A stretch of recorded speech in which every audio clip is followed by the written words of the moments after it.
This is Iowa State University at the turn of the century. For 40 years, Iowa State University stood as a vital resource to the farmers of the nation.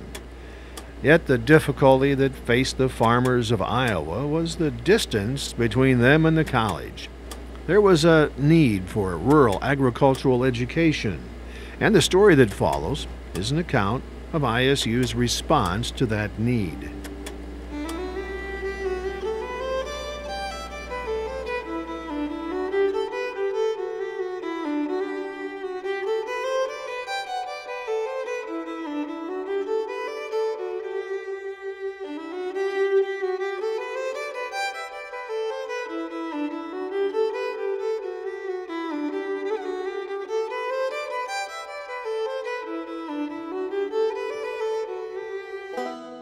Although still quite a few years from formation, the basic concept of an agricultural extension had long been discussed around the college. The college had held a successful livestock short course for farmers in January of 1901. It was the first effort of this kind in Iowa.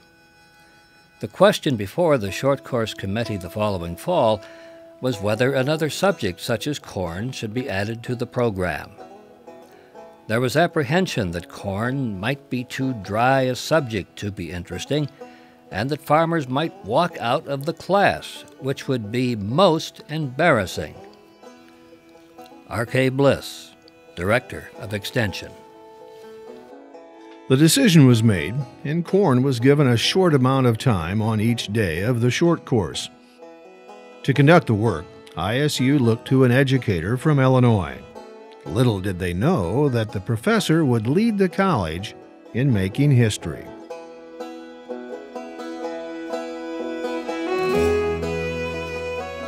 Professor Kennedy, who had recently come to Iowa State College from the University of Illinois, had an idea.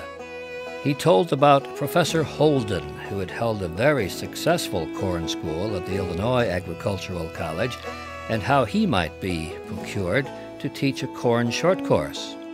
It was decided to give Holden a trial, but the committee was cautious and a relatively small amount of time was allotted to him each day. Holden arrived with a cartload of boxes, charts, and other illustrative demonstrational materials. When I accepted the position of Professor of Agronomy at Ames, I made it clear that my work would be of a different nature from that which the authorities might possibly expect, that I had a strong feeling that every person that lives in the state is, in reality, a pupil or a student of the college, and that the college must see to it that everyone receives some direct help from the college, and if this was true, that there was only one way by which it could be done, and that was to take the college to the people. Professor Harry Holden. Holden taught through the eyes as well as the ears. His work was very popular from the start. Instead of walking out on the corn man, these practical farmers wanted more of his time. These early short courses were on a tight schedule, and many farmers wanted more time and information, so I jokingly said, "There is nothing from 2 to 8 a.m. in the morning. I could come any time during that period." Well, the farmers discussed it and came back with a proposition to hold a class at 5 a.m.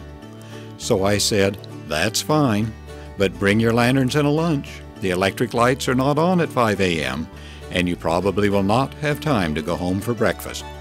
So the farmers came with their lanterns and lunches, and the corn class was held each morning until the close of the short course. Iowa State College professors often spoke at events in rural settings. Professor Holden was no exception. In the early part of 1903, Professor Holden found himself making an appearance in Hull, Iowa, a trip that would turn out to be more than just a talk. It came about this way. The Sioux County Farmers Institute was in session at Hull, February 16th through the 18th, 1903. A discussion had arisen as to whether crop experiments conducted at the State College would apply equally well in Sioux County. B.F. Hawkins, chairman of the Institute Program Committee, called on Holden to give his opinion. Professor Holden stated, Mr. Hawkins, you are discussing one of the biggest things in the world.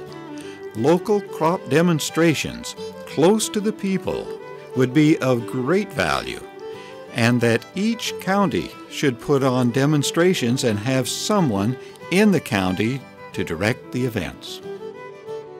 Holden promised educational and technical help from the college, but pointed out that it would be necessary for the local people to furnish land, labor, storage, and take care of the board and local expenses of the help sent by the college to assist in the work. The Sioux County Board met all of these requests and, in addition, appointed a committee to work with the farmers in conducting the demonstration farm. This was the birth of the fundamental system of organization under which county cooperative extension work is now conducted throughout the United States. Professor Holden's interest in rural ag education did not stop with the Sioux County demonstration farms. The next year, he proposed another idea: create a traveling exhibit that would bring the modern science of corn culture to the attention of Iowa's farmers. On April 18, 1904, the first tour of the Seed Corn Gospel Train began. With support from Henry Wallace, the Rock Island Railroad, the Iowa Grain Dealers Association, and the Central Iowa Grain Company, Holden's idea became a reality. The gospel trains toured through the state, making 50 stops and reaching an estimated 30,000 people. Professor Holden would stand in the front of the car and teach his courses and present various charts and displays. The tour operated successfully in the state until 1906. Professor Holden initially taught only short courses on the college campus. But as word of his successful teaching spread throughout the state, soon several counties began asking the professor for rural short courses. There were two farmers from Red Oak, Iowa, who had attended a Holden short course and were very pleased with it. They set out to commission Professor Holden to come to Red Oak and teach a course to their community. They first met with President Storms, who listened carefully and sent them over to Dean Curtis. Dean Curtis, in turn, told them there were not funds available to attempt a course off campus. These two farmers, very able men, decided to make another try. So they came to see Professor Holden, and without Holden knowing that they had seen anyone else. Holden thought it was a grand idea, and one that would surely spread over the state if properly carried out. But Holden said, "The college has no appropriations for that purpose. You folks around Red Oak will have to raise quite a lot of money to take care of expenses." The two farmers emphatically assured him that everything would be provided. And indeed it was. The first local short course in Iowa was held at Red Oak in January 1905, one entire year before funds would become available for college extension work. It was these off-campus courses that assured Professor Holden of the need for an agricultural extension for Iowa farmers.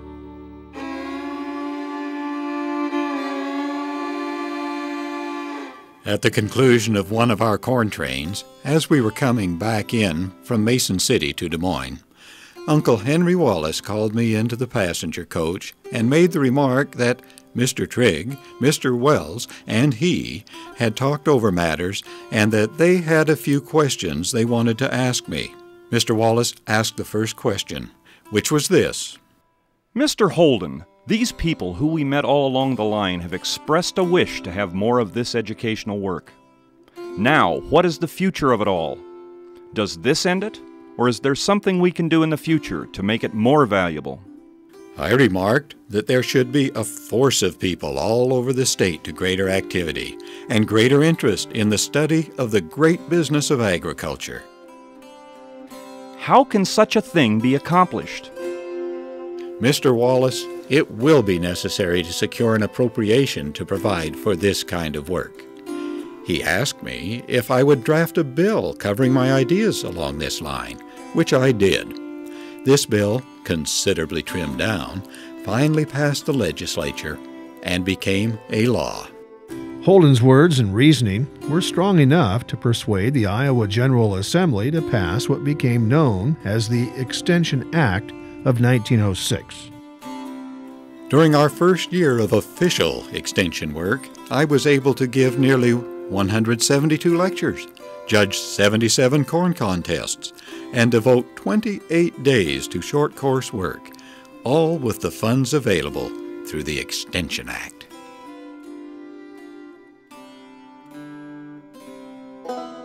With state funds enabling extension programs and services to take place, Extension flourished. By 1909, Extension's annual budget had increased to $32,000, and 167,000 men, women, and children were involved in various Extension-sponsored activities. The final step for Extension's creation came in 1914, when Congress passed the Smith-Lever Cooperative Extension Act.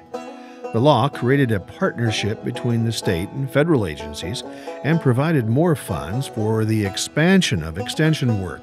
The journey was complete. A nationwide extension program was born. 1931.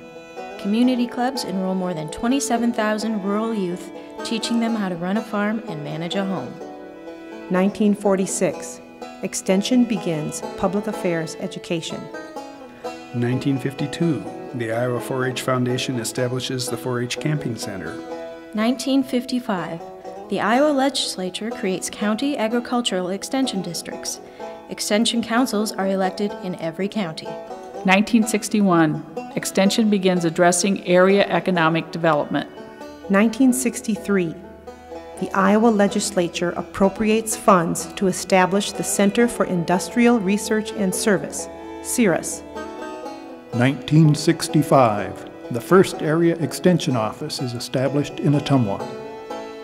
1966. ISU creates University Extension, bringing together Cooperative Extension, Engineering Extension, CIRUS, and the Agricultural Short Course Office. 1970. 4-H reaches urban and rural youth, emphasizing personal development, citizenship, and leadership. 1977. ISU Extension's first Master Gardener class is held in Scott County. 1985. Rural Concern Hotline begins, later renamed to Iowa Concern. 1994. ISU Extension establishes a worldwide website. 1996. ISU offers its first courses over the World Wide Web. 1998. Iowa Association of County Extension Councils is created. 1999. The Iowa Manufacturing Extension Partnership serves Iowa's small and mid-sized manufacturers. 2000. The Northeast Iowa Dairy Foundation citizens, Northeast Iowa Community College, and ISU opens the Dairy Center. 2003. Iowa State University Extension celebrates 100 years of helping Iowans become their best.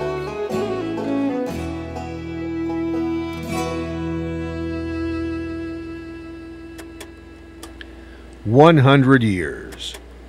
100 years of determination. 100 years of success. Iowa State University Extension. Here's to 100 years more.